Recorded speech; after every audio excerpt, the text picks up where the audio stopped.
FPL Gameweek 7 transfer plans, guys. My wild card is active, and in this video we're going to be taking a quick review at how I did in Gameweek 6 when I played my bench boost, and then we're going to take a look at my wild card, because that is exactly what I'm going to be doing this game week. So without further ado, it's going to be a quick one, so let's get into it.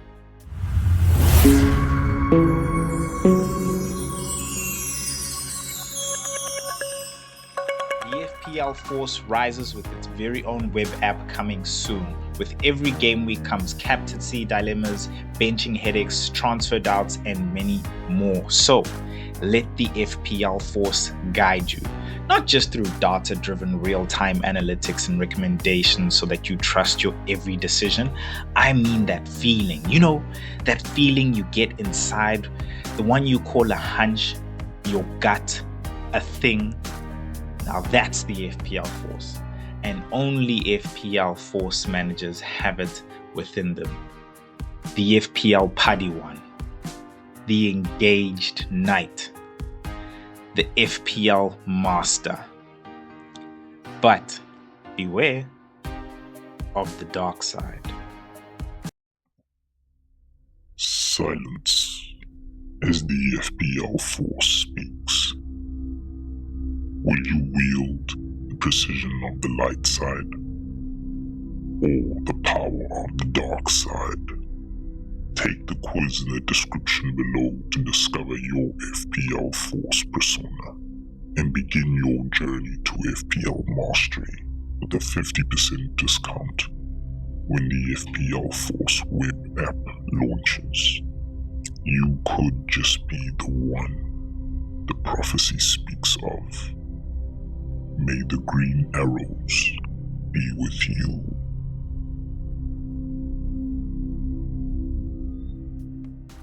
All right, guys. So this is timestamp, so if you just want to see what I'm doing with my wild card, then you can skip right ahead, but I'm not going to be long over here, so let's get into it. Game week 6 team review. I got 65 points, 11 points off the bench. I am okay. I'll take it. I will. I think I was like really down and out when Sunderland got one over Nottingham Forest.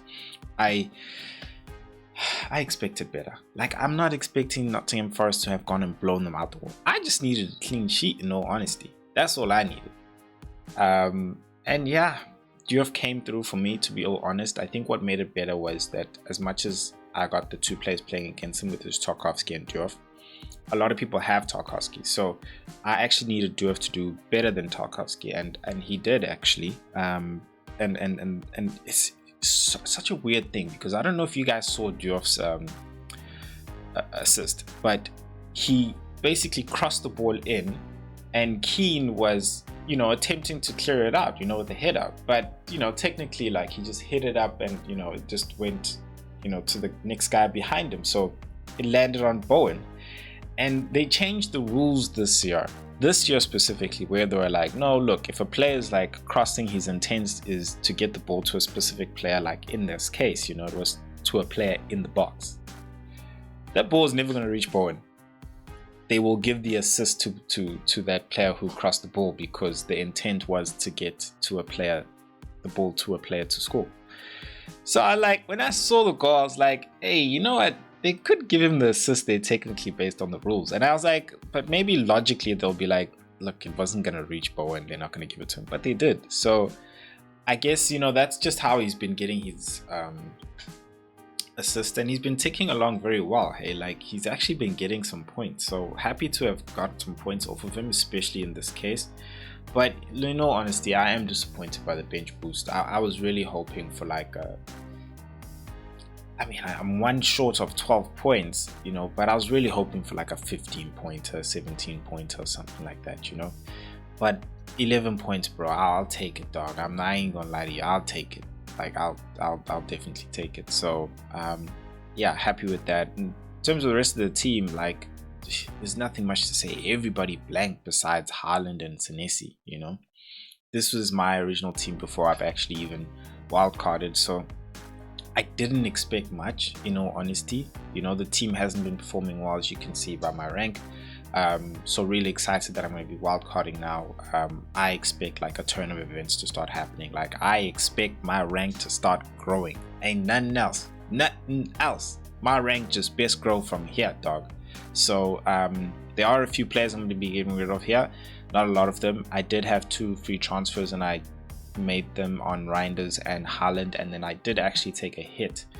I think you guys remember me talking about that. So I took out 8 Nori because he was injured, and I brought in Senesi. So that hit actually ended up paying off, and I'm very happy about that. So Senesi, of course, Tarkowski, of course, definitely going to stay in, but Vicario and Pedro Porro are definitely going to bow out. Yeah, I was also disappointed there, in all honesty. Like against Wolves, I was like, Tottenham have shown to be very good defensively, and for them not to have kept a clean sheet in one of those games, and let alone draw, like fine, it was one of those surprising weeks because a lot of the teams, you know, got surprise results. So it was just a disappointing week. I was really expecting some points from the Tottenham guys. Wemo could have got an assist. Bruno missed the penalty. I know a lot of people, well, not a lot, but just some people had Bruno, so I still would have taken it, dog. I really would have taken it. Mateta missed 2 one-on-ones, dog. I think one of them was fine, offside, but like this guy's like, I think behind Haaland for most big chances. Jeez, bro, that was just like, yeah, man. But like at the same time, Ellison was on form, you know, he really was. I think the irritating part for me with this was Gakpo having come off the bench. At least he came on halftime. I say at least, like it made a difference. Pedro Porro as well, also starting on the bench, but like that's FPL for you, bro, and like the bench boost as well. It's like that's why people just want to get rid of it. Like I'm never that person who tries to get rid of it because I always believe in it. Like, dude, I can get lots of points here. Average was 45 points, around about 40 points, 65. I'm good. Green arrow from 7.7 to 5.6. Yeah, I'm expecting to like get closer to the 4 millions now, 3 millions, like just incremental. So let's get into the wildcard now. But before we do, of course, let's have a word from the FPL Force. Silent as the FPL Force brings wisdom. Now, to learn the ways of the Force, unlock your true potential, and rise to fantasy football mastery, you must subscribe. So, hit the subscribe button below and begin your journey to fantasy football mastery.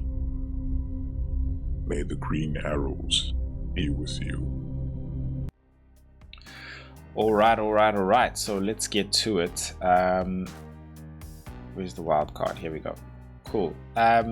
So game week 7 wildcard. It is active. All right. And in goals right now, I've got Donnarumma with Dubravka. This is how I would line up for the weekend.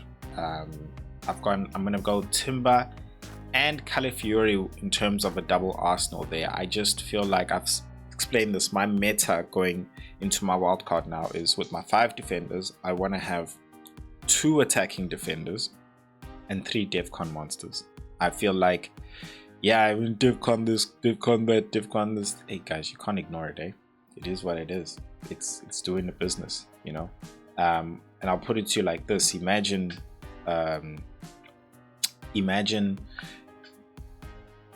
Anderson got Defcon. Imagine I got 4 more points through Williams and also Diouf on my bench.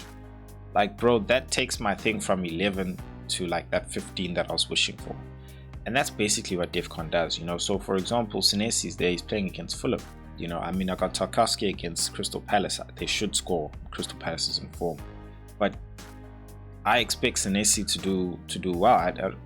Fulham attacking wise hasn't necessarily been the best, and Senesi and crew there, they've done well defensively. So I can only hope for a clean sheet there. Arsenal against West Ham, a no-brainer, of course. It's really more like a bandwagon in terms of getting the Arsenal players. And then, of course, like I've already got Tarkowski. I don't think there's anything else to say about it. Richards really is the... I'll get to the midfield, don't worry. I'm just talking about the defense now. Richards really is the one that could change here. I got 1.1 million in the bank with this draft. So he could easily go up to a 5 million, but I don't want to be spending that type of money on them. But a 5 million in terms of like a Romero who's got a Leeds, you know, and a couple of other good fixtures as well.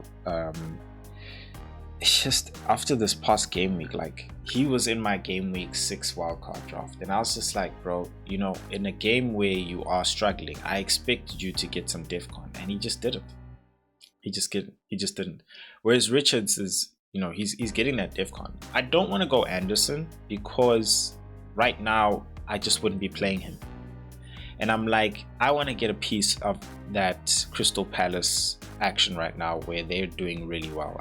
They are actually doing very well, and until they start to take that dip, I have to be a part of them. Now, I actually wish I had Munoz.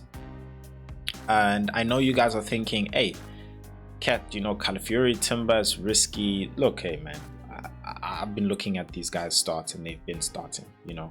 I said this last week as well in my wildcard draft that I actually, the same way they've been taken off, they don't play like full 90. I am counting on that in a good way, in the sense that I hope like these guys get taken off when they like clean sheet is secured, dog. And Arteta just wants to control the game, and he's like, okay, come on, White, come Lewis Kelly, just like handle the business for me. I need to like get these guys ready for Champions League. Like clean sheet secure, these guys are done, and like I'm good, you know. So for me, when it came to like Munoz versus one of these guys, because if I did have to swap one out, it would most likely be Timber. I like Calafiori because he's also got attacking threats on the set pieces, and he really box crashes as well. So it would have been Timber, but I was just like, nah. The reason, because when I look at the comparison, I go like, cool, Crystal Palace does have a good defense, but which defense is better? For me, it's Arsenal's defense. Cool. They're both attacking. Yes, Munoz is more attacking than Timber, but I wouldn't say all that much, because Timber does get onto that overlap. He does do those cutbacks, and you know, he's also there in the box as well. You know, you saw it when he scored those 2 goals. So I'm just like, you know, I'd rather go for the person who's got the attacking but has also got the better defensive, because at the end of the day, clean sheets are king. That's what it is. Now, Donnarumma against Raya, it wasn't necessarily about Donnarumma against Raya. It was about getting a City asset in the defense. And so having Calafiori and Timber, it was a no-brainer to just get Donnarumma there. That's the defense. Let's get into the midfield. So Semenyo is a no-brainer.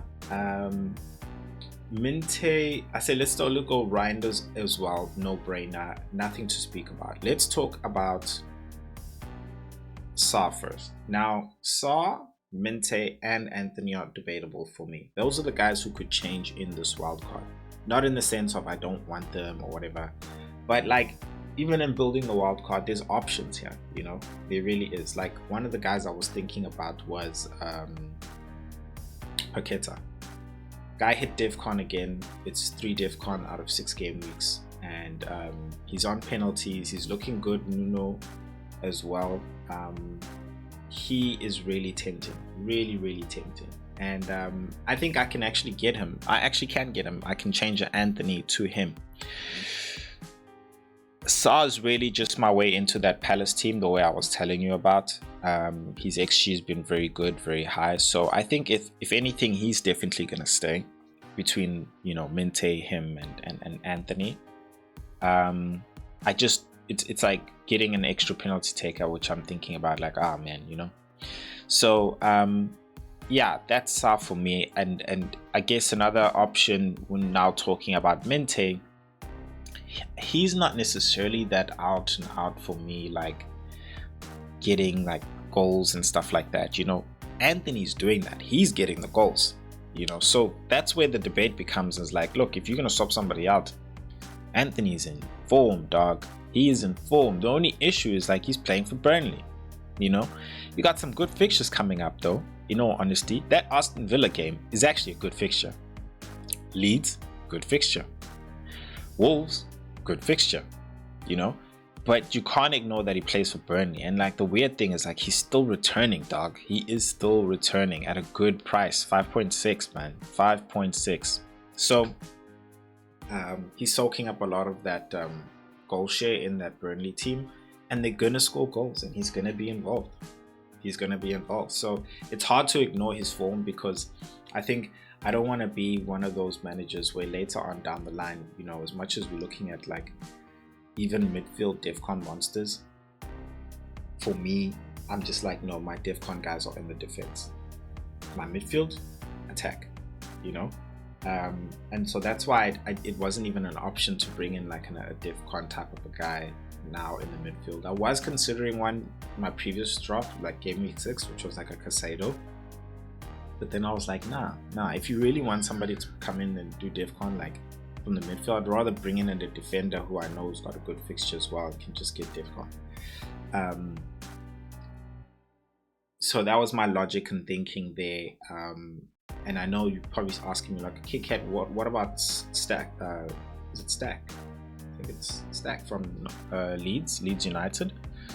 Please correct me. 5 million cheaper than Anthony. Anthony's getting the goals, guys. He's doing the business. These numbers are there. Underlying numbers are there, dog. Like you cannot ignore it. Minte is the one for me which is questionable. And I think when it comes to like alternatives to him, it's like questioning whether or not I want to get some of the maybe Tottenham assets that just have good fixtures. And that's what I'm saying. Just good fixtures. Performance-wise, for me, I feel like the meta this season is a lot of the goals are coming from the wingers. Guys who are playing like on that wing flank. And if not just goals, but like a lot of the goal involvement is coming from them, rather than from someone who's playing in that 10 role or the 8 role, attacking. A lot of the goals are coming from people who are on the wings, whether it's Ndai, Grealish, Anthony, Semenyo, Minte, Sa, like you name it, bro. All the goals are coming from up here, from these guys on the side. So when you look at Tottenham, Kudus is not doing it. He's ticking along, just like 10 points there, 7 points there, 2, 2, 3, 2, 3. Xavi, you're just not sure about minutes. After that, teams with good fixtures like Leeds, yes, like I said, got good fixtures, but no one there is really picking up their hand in those positions I was speaking about. Wolves, no one's picking up their hand for me. They're just not playing all that well. So yeah, Minte really is picking up his hand. And between him and Matoma, they're both looking good, both great, both dangerous. But Minte's got better underlying numbers, like the XG is more on goal. He's more involved in goals. So that's why he wins the decision when it comes to, between Matoma and him. So yeah, that's where I'm at. Those three are the ones that could change in the defense. I think it's very quick to talk about the strike force. We'll just get Haaland out the way. Game, set, match. There's nothing else to talk about. Man's carrying some of the people's teams, like the whole entire team in Gameweek 6. That's just him. João Pedro. I think because Cole Palmer's gone, I'm hanging on to him. He might not be available to play in this Champions League fixture this midweek. So I am going to be monitoring and seeing if he is going to be available for the weekend or what really is the story there. But I think it's more so that fatigue. I think I'll hold on to him either way, even if he isn't available to play this game against Liverpool, because I can always just bring in Anthony. I'm very fine, very happy to do that. And then, he's got some good fixtures coming up as well. Don't want to mess around with him because his ownership is 66%. So at the same time, I'm sort of hoping of him getting a penalty and like I really want like also, I don't know, get my team to have like penalty takers, because hey bro, it's paying off, dog. Like think about it. We're all crying about how bad Bruno's done, but if that guy had just scored all these penalties, it would be a different conversation now. Just from penalties, playing the same way he has been playing, which is not necessarily all that great. He's had some good appearances, yes. Out of the 6 games, probably he's had 2 good games. You know, the Arsenal one and not this previous one. Not this previous one now with Brentford, the one before. I can't remember who it was. I think it was Chelsea. Yeah, like those 2. If there's any other, let me know, guys. But I can't think of any other. Yeah, so like penalties matter, guys. They really do, and I do really believe João Pedro's on those penalties. And I think Cole Palmer's going to be out for longer than we think, because the news was, you know, this groin has been bothering him, but every single time he does scans, like nothing's showing up. So for as long as they can't find anything, and they try to just play it off and, you know, keep, you know, playing on painkillers in somewhat way, I think it's just going to keep coming back, especially as the games get more intense and they pile up in terms of workload, like week in, week out. So he'll see him probably play a game here, another game, and then like out for another 2. So I don't think he's reliable. I think that means João Pedro becomes a very good and big asset. And also Enzo Fernandez, sorry, I didn't mention him in thinking about the Anthony, Sarr and Mente. Yeah, I mean, when the fixtures turn, definitely, you know, I just feel like Mente's got good fixtures coming up, and that's great. And I think, you know, Sarr was questionable in terms of fixtures, because the fixtures don't necessarily look great. I think it's going to be tough to go against Everton at their home ground. Bournemouth is going to be tough. Arsenal's going to be tough. Their fixtures are not great. So if I'm looking for a better fixture, then maybe Enzo is a better option than Sarr there, who he as well is potentially also going to be on penalties, you know, if Pedro's not stepping up, and then also has good fixtures as well, and will be playing in that number 10 role every single time Palmer's not there, as we saw. Also grabbed a goal, so yeah, he's an option. Back to the strike force, Victor Gyökeres.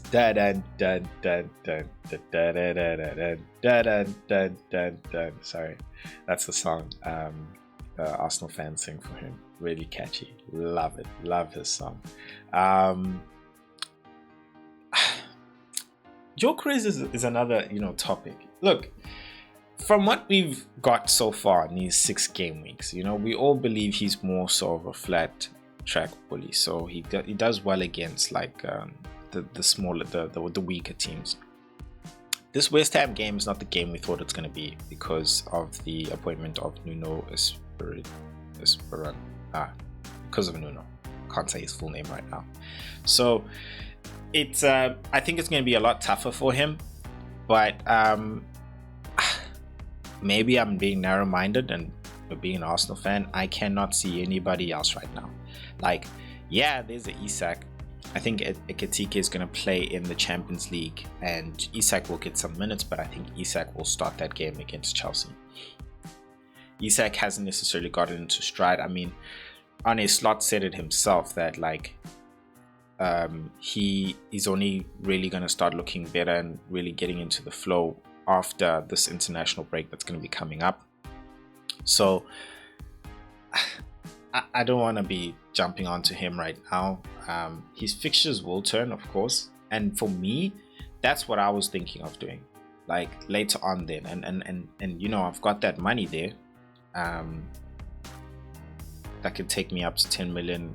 I can, you know, bring in some money from elsewhere as well, and I think that's also really well. This now that I'm thinking about it, I didn't even actually think about it, but I remember saying when the fixtures turn for Liverpool in my previous video wildcard, I said I will actually look at the number 9s, Ekitike and Isak. Whoever's the one that Slot loves to start in the Premier League, that's the one I'm going to go for, because their fixtures are better. And I think once Isak really gets into his flow with that team, I think he's going to be dangerous. So I can actually make that move on any of the players there, really. with that money in the bank. And it most likely will be Gyökeres. I don't mind not having necessarily an Arsenal attacker. As long as I've got that double defense, I'm fine. I'm good, dog. I'm good. And yeah, I'll be losing a penalty taker. But again, it's going to depend on Gyökeres' performance. If Gyökeres is performing, he's doing well, then I keep him. Of course, I keep him. I look elsewhere. Maybe I'd look at a Gakpo and I can bring in as well. Maybe take out a Saar, of course, because his fixtures are not necessarily looking all that great. So yeah, I think there's flexibility here. I'm really happy with it. Yeah, you guys let me know what you think in the comment section. Who am I missing? Who am I not thinking about? Who do you think I'm crazy to include? Who do you think I should exclude? Let me know all in the comment section. I'd really love to know what you guys think, and I will see you tomorrow for the transfer targets. Yeah, peace guys.